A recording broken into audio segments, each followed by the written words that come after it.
Well, the big exclusive story in Washington is the fact that the FBI did know that an attack was going to be undertaken by the Puerto Rican revolutionaries, but somehow or other, adequate precautions were not taken. Here is what happened. The FBI had someone planted inside these Puerto Rican nationalists, and they had heard Lolita Lebrun state that we must go to Washington and do something dramatic.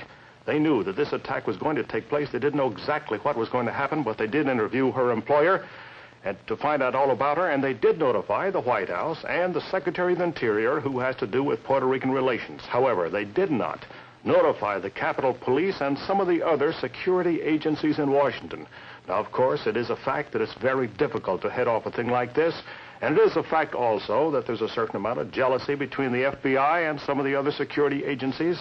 Nevertheless, sufficient precautions apparently were not taken, though it was known that at the start of the Pan American Conference in Caracas, an attack by these Puerto Rican revolutionaries would take place, a dramatic attack in Washington.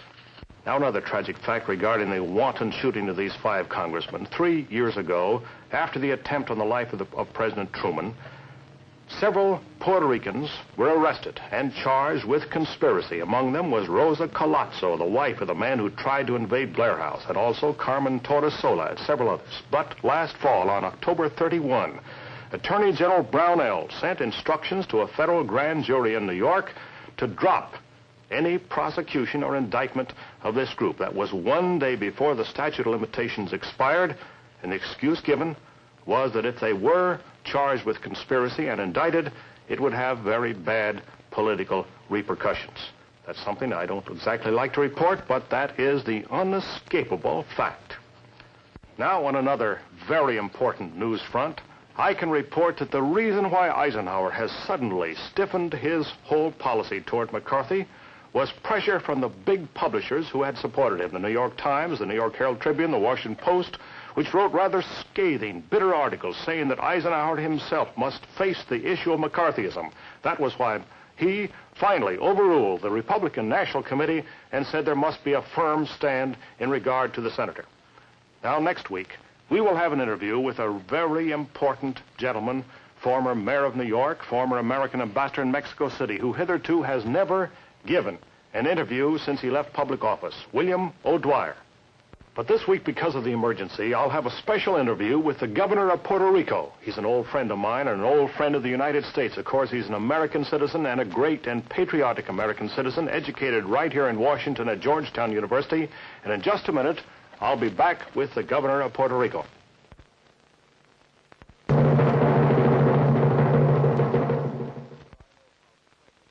Governor, I know how terribly badly you feel about this tragedy in Congress, but I think the American people would like to know about some of the basic problems of Puerto Rico, if you don't mind. Well, as you know, I came up specially to let Congress and the President and the public in the United States know how indignant our people in Puerto Rico feel about what happened in Congress. Now, Governor, these nationalists, I understand there are only 500 of them. What do they really want? They want to force the people of Puerto Rico to wish for the form of freedom that they claim to prefer, that is, independence. The people of Puerto Rico have overwhelmingly chosen another form of freedom, that is, their Commonwealth status in voluntary association with the United States. In other words, the nationalists want to overrule that vote. By the way, what was that vote? When the people of Puerto Rico voted to ratify the act of Congress that offered Commonwealth status, the vote was 76% in favor.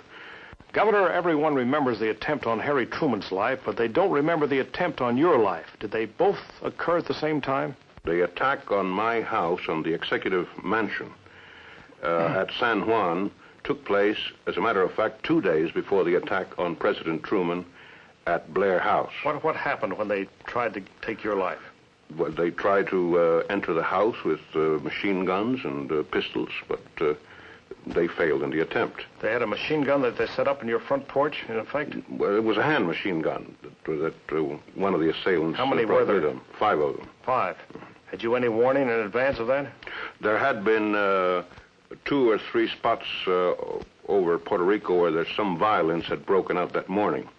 I had no special warning that they would attempt to take the Fortaleza, that is the executive mansion itself. This was the same little group of nationalists.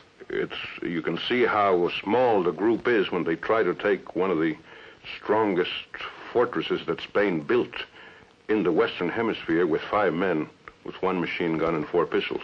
Well, Governor, having visited you in Fortaleza and having seen the thickness of those walls, I can appreciate that.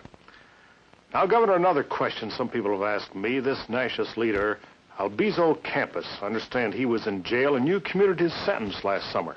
He was in jail, condemned by the courts of Puerto Rico through jury trial, as our law provides, because of his participation in this movement of violence that we have been referring to back in October 1950.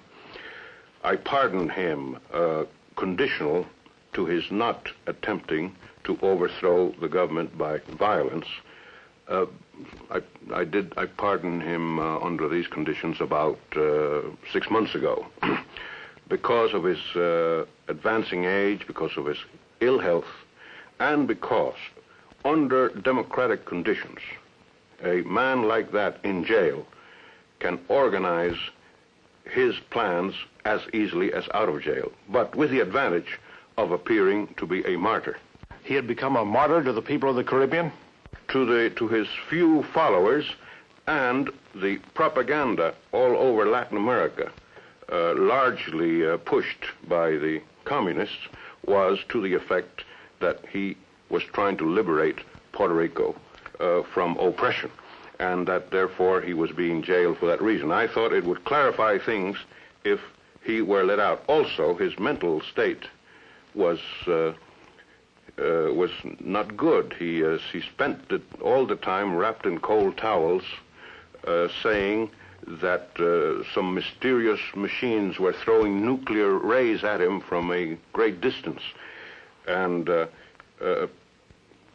since it would be unbelievable that anybody believed that, if he were locked up and nobody could see him, I thought that if he were outside of the jail, people would realize how his mind was operating, and he would be able to get less young people, even less than he has in this terrible state of mind that we observed here recently. Does he still wear the cold towels now that he's out of jail?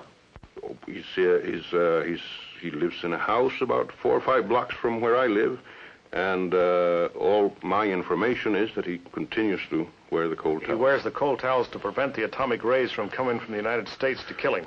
That's right, and you can see how fantastic this whole thing is when you think of a government that would prepare such an incredible machine to burn up this important personage. They never thought of applying it to Joe Stalin, and also they never thought of taking the cold towels away from him when he was in jail. So now that he's out of jail, he still wears the cold towels. Well, Governor, one last question. How do the people of Puerto Rico take this terrible tragedy that occurred in Congress? Well, they feel the deepest indignation. They consider that it is an assault on the highest democratic body of the world. The Congress that approved unanimously the Commonwealth status, the feeling of the people of Puerto Rico is completely against this small group.